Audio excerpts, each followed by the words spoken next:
નમસ્કાર વિદ્યાર્થી મિત્રો, સ્વાગત છે તમારું સૌનું આપણી આ સંસ્કૃત પથ ઉપર. This is your one and only D R Joshi. ભવતામ સર્વેસામ હાર્દમ હાર્દમ હાર્દમ હાર્દમ હાર્દમ સ્વાગતમ યાહારામી. મળીએ છીએ ચેપ્ટર નંબર 19 સાથે.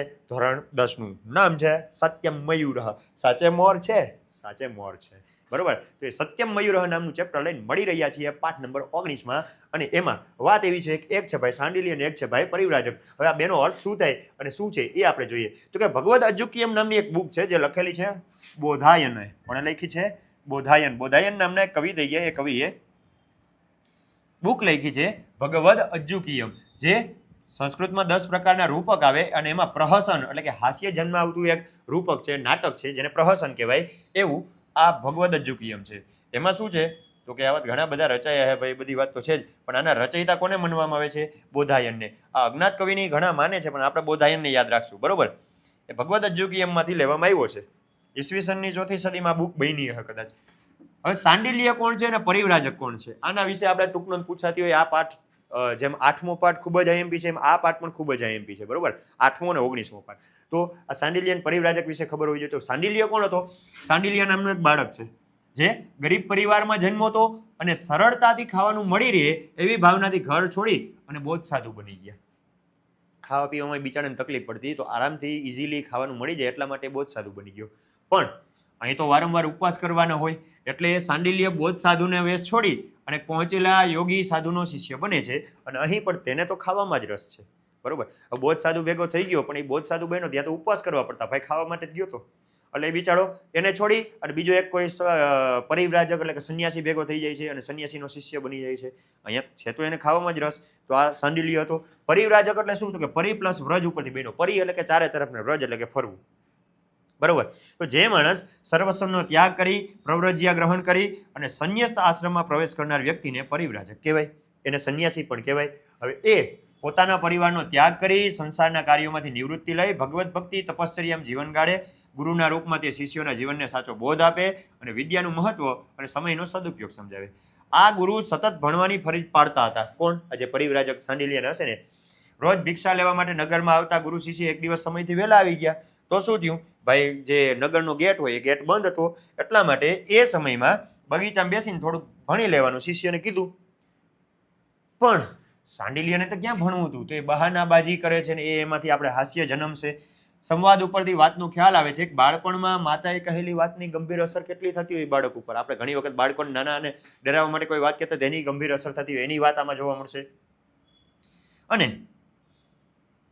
બસ આ પ્રશ્નનો ઉત્તર અહીંયા આવતા સંવાદો ઉપરથી મળી રહે છે. પાઠનું નામ છે શું? સત્યમ મયુરઃ. સાચે મોર છે, સાચે મોર છે, સાચે મોર છે. તો પેલે હવે એ નગરની બહાર આવ્યા છે. નગરમાં ભિક્ષા માંગવા જવા હતા, નગરનો મેઇન ગેટ બંધ હતો. એટલે એમ કીધું ચાલ બટા આપણે થોડીક વાર બગીચામાં બેસીને ભણી લઈએ. તો બટો કે છે ભો ભગવાન. ભગવાનનો અર્થ થાય છે શ્રીમાન, બરોબર. હે શ્રીમાન, ઇદમ ઉદ્યાનમ. આ બગીચો છે. આ જે ગેટ દેખાય છે ને છોકરાઓ, આ બગીચો છે. તો ગુરુજી કહે છે, શું કહે છે ગુરુજી? હા પ્રવેશ અગ્રતઃ. હા ભાઈ પહેલા તું પ્રવેશ, આગળથી તું પ્રવેશ. સમજાણું? આ ભાઈ કીધું ગુરુજી આ બગીચો, તો કે તું પ્રવેશ. તો આ કે છે ભગવાન એવ પુરતઃ પ્રવિશતું. આપ શ્રીમાન જ પુરતઃ એટલે કે પહેલા પ્રવિશતું, પ્રવેશો. અહમ પૃષ્ઠતઃ પ્રવિશામી, હું તમારા પછી પ્રવેશીશ. આપ શ્રીમાન જ પહેલા પ્રવેશો, હું તમારા પછી પ્રવેશી. તો ભાઈ કે છે કિમર્થમ, શું કામ?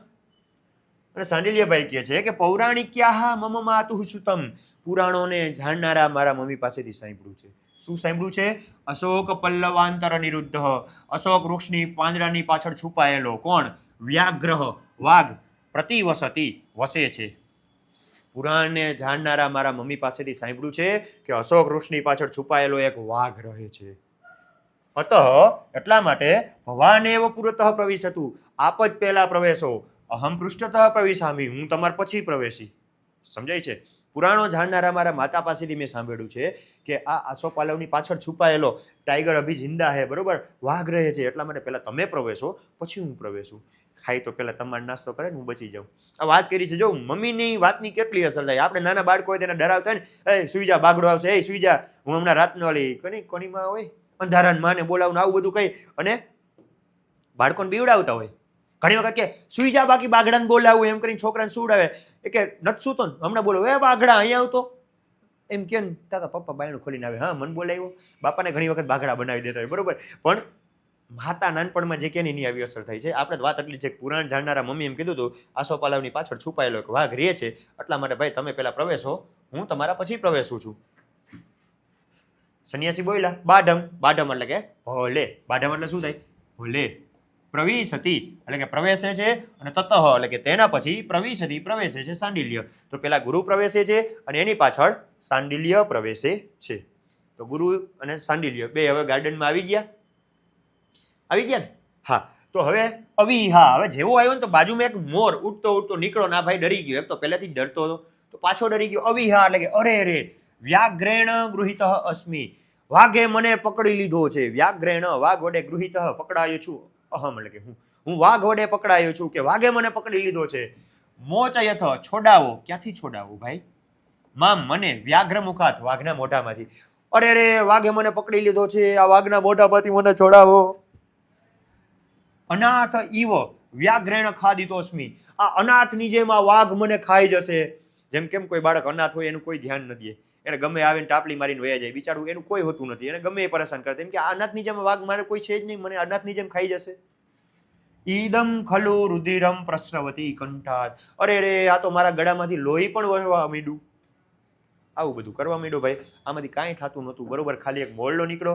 ભાઈના મનમાં પહેલેથી જ ડર હતો. ડરના કારણે એ જેવો અવાજ થયો ડરીને આંખો બંધ કરીને બેહી ગયો ને, મને વાઘે પકડી લીધો, વાઘ મને ખાઈ જશે, અનાથની વાઘના મોઢામાં મને છોડાવો, અનાથની જેમ વાઘ મને ખાઈ જશે, મારા ગળામાં લોહી નીકળવા માંડ્યું. કાંઈ નથી થતું ભાઈ, પરસેવો વળી ગયો, બી ગયો હતું, આને કાંઈ થતું જ નહોતું. આવી રીતે ખાલી રાડા પાડવા માંડ્યો. અને ગુરુ કહે છે, સાંડિલ્ય ન ભેતવ્યમ ન ભેતવ્યમ, સાંડિલ્ય ડરીશ નહીં, ડરીશ નહીં, મયુર ખલું એ સહ, આ ખરેખર મોર છે ભાઈ, મોર લો હે. સાંડિલ્ય ડર નહીં, ડર નહીં, આ મોર છે. હા ભાઈ, કે સત્યમ મયુર, સાચે મોર છે? અથ કિમ, હાસ તો સત્યમ મયુર, સાચે મોર છે. યદિ મયુર તર્હિ ઉદ્ઘાટયામિ અક્ષિણી, જો મોર હોય તો હું મારી આંખ ખોલું. સમજાણું? ગોગાએ ડરી આંખ બંધ કરી દીધી હતી. મોરલો ઉડ્યો ને ફળફળાટી થઈને અવાજ આવી, ભાઈ ડરીને બેસી ગયો, એ મને વાઘે પકડી લીધો, મોઢામાં મને છોડાવો, અનાજની જેમ ખાઈ જશે, ગળામાં લોહી વાવ માંડ્યો, આમ કરીને રાડું પાડવા માંડ્યો. ગુરુ કહે, ભાઈ ડર નહીં, ડર નહીં, આ તો મોર છે. હાચે મોર છે? હા, હાચે મોર છે. જો મોર હોય તો મારી આંખ ખોલું. આ ભાઈ કહે છે, છંદત ભલે. અને પછી ભાઈ આંખ ખોલી, અને આંખ ખોલીને આખો બગીચો જોયો. જો તમે જો દેખાય છે ને, મસ્ત મજાના ઝાડવા છે, લતાઓ છે. તો આ જ બગીચો કોણે જોયો? સાંડિલ્યએ. અવિધા, અરે રે, દાસ્યાહ પુત્ર વ્યાઘ્રહ, દાસીનો દીકરો વાઘ, મદ ભયેનો, મારા ડરથી, મયુર રૂપમ ગૃહિત્વા પલાયતે, આ મોરલાનું રૂપ લઈને ભાગી ગયો. અરે રે, આ દાસીનો પુત્ર વાઘ મારા ડરથી એક બોરડો લોકો લઈને ભાગી ગયો. હી હી કરીને હસવા માંડ્યો. પછી હા, બગીચાનું વર્ણન કરે છે. ચંપક એટલે કે ચંપો. ચંપક એટલે શું થાય? ચંપાબેન. ચંપો હોય ને, ચંપો. કદંબ વૃક્ષનું નામ. સપ્તપર્ણી 7 પાંદડા વાળું એક, મતલબ કે એક ડાળખીમાં 7 પાંદડા હોય, ઝીણા ઝીણા બાવડા જેવા, એને સપ્તપર્ણી કહેવાય. ચંદન એટલે કે ચંદન, તગર એટલે કે તગર, ખદીર એટલે કે ખેર, કદલી એટલે કે કેળ, સમવકીર્ણમ આ બધા વૃક્ષોથી શોભતું. માલતી લતા મંડપ મંડિતમ, માલતી લતાથી સુશોભિત એવું, સુખાવહમ સુખ આપનારું. ઓહો, અરે રમણીયમ ખલુ ઇદમ ઉદ્યાનમ, ખરેખર ખૂબ સુંદર મજાનો આ બગીચો છે ભાઈ. એ વૃક્ષોનો પહેલા તેમ કીધું, આ દાસીનો દીકરો મારાથી ડરી અને મોરનો રૂપ લઈને ભાગી ગયો. પછી આમ જોયું કે વાહ યાર, આ તો ગાર્ડન તો જો કેટલું મસ્ત છે. પછી બધું વર્ણન કરે છે. કેવું છે? તો કે ચંપક, કદમ, સપ્તપર્ણી, ચંદન, તગર, ખદીર, કદલી, કદલી એટલે કે કેળ, ખદીર એટલે ખેર, તગર નામ છે, ચંદન નામ છે, સપ્તપર્ણી નામ છે, કદંબે નામ છે, ચંપો આ બધા વૃક્ષથી સુશોભિત અને માલતી લતાથી શોભતું એવું ખૂબ સુંદર મજાનું આ બગીચો છે. દેખાય છે ને? જો આ માલતી લતાઓ છે, આ બધા વૃક્ષો છે. એ વૃક્ષો નથી પણ નામ આપી દઈ. આનું નામ આપી ચંપા આપી, ચંપો. ચંપો આવો ન હોય મને ખબર છે, પણ ખાલી ચંપો, કદંબ, સપ્તપર્ણી. સપ્તપર્ણી પછી શું હતું? તગર, ખદીર, ખદીર એટલે કે ખેર. 1 2 3 4 5 છઠ્ઠાનું નામ હતું કેળ. અને એક બાકી રહી ગયું ચંદન. ઓલી બાજુ ચંદન, બરોબર. આ ઝાડવાનું નામ આપણે રાખી દઈએ ચંદન. તો આ બધા વૃક્ષો છે. અને આ જે લતા છે એનું નામ શું છે? માલતી. આ લતાથી અને આ વૃક્ષોથી કેટલો સુંદર મજાનો સુખ આપનારો આ બગીચો છે. આ ગુરુજી કે છે, મૂર્ખ ક્ષણે ક્ષણે ક્ષીયમાણે શરીરે કિમ તે રમણીય. મૂર્ખ, ક્ષણે ક્ષણે આ નાશ પામતા શરીર માટે તને શું રમણીય લાગે છે? આપણા શરીરનો નાશ થાય છે ને, એમાં કાંઈ સારું લાગવું ન જોઈએ, કંઈ ખરાબ ન લાગવું જોઈએ. તો ક્ષણે ક્ષણે નાશ થતા શરીરમાં તને શું રમણીય લાગે છે? આગચ્છ વત્સ પઠ તાવત. આવ દીકરા ભણ તું. તાવત એટલે કે તો, પઠ એટલે કે ભણ. ન તાવત પઠિષ્યામિ, હું ભણીશ નહીં. કિમર્થમ, શું કામ? તો કે પઠનસ્ય તાવત અર્થમ જ્ઞાતુમ ઈચ્છામિ. પહેલા હું પઠન એટલે શું, ભણવું એટલે શું, આનો અર્થ જાણવા માંગુ છું. તો આ ભાઈ કહે છે પઠિત પાઠૈહિ અપી, ઘણી વખત પઠિત પાઠ એટલે કે જે ભણી લીધેલા હોય એવા પાઠ કાલાંતર વિજ્ઞેયા, સમય આવીએ સમજાતા હોય છે. પઠનાર્થા, એ પાઠના અર્થ. દીકરા, ઘણી વખત ભણી લીધેલા પાઠ પણ સમય આવીએ સમજાતા હોય છે. સમજાય છે? ઘણી વખત કોઈ પાઠ ભણી લીધા હોય ત્યારે ન સમજાય, પણ સમય આવીએ સમજાઈ જાય. તો ઘણી વખત કોઈ પાઠ ભણી ગયા હોય ત્યારે ન સમજાય, પણ સમય આવીએ એના અર્થ સમજાતા હોય છે. તસ્માત પઠતાવત, તો તું ભણ. તો આ ભાઈ કે છે પઠને એને કેમ ભવિષ્યથી, ભણવાથી શું થશે? ગુરુ કહે છે સાંભળ, શૃણુ. પઠને વિના, ભણ્યા વગર, ન પ્રાપ્ય તે વિદ્યા, વિદ્યા પ્રાપ્ત થતી નથી. ભણ્યા વગર વિદ્યા પ્રાપ્ત નથી થતી. ન વિદ્યા વિના સૌખ્યમ, વિદ્યા વગર સુખ નથી મળતું. નરાણામ, માણસોને જાયતે એટલે કે મળતું, ધ્રુવમ એટલે કે નક્કી, જાયતે એટલે કે થવું થાય, પણ અહીંયા મળવું એવું એટલે શું? બરોબર. વિદ્યા વગર માણસોને નિશ્ચિતપણે સુખ નથી મળતું. અને ધર્મ અર્થ મોક્ષેભ્ય, ધર્માર્થ કામ મોક્ષેભ્ય, ધર્મ અર્થ કામ અને મોક્ષની પ્રાપ્તિ માટે. કેની પ્રાપ્તિ માટે? ધર્મ અર્થ કામ અને મોક્ષ, આ ચારની પ્રાપ્તિ માટે વિદ્યાભ્યાસમ સમાચરેત, આપણે વિદ્યાભ્યાસ કરવો જોઈએ.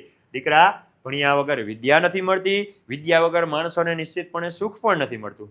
તો ધર્મ અર્થ કામ અને મોક્ષ, આ ચારની પ્રાપ્તિ માટે આપણે વિદ્યાભ્યાસ કરવો જોઈએ. સમજાઈ ગયું? હવે આ પેરેગ્રાફ છે, ખાલી હું જવા દઈશ, તમારે જોઈ લેવાના છે, અને કદાચ કોઈ લખવું હોય તો કામ આવે.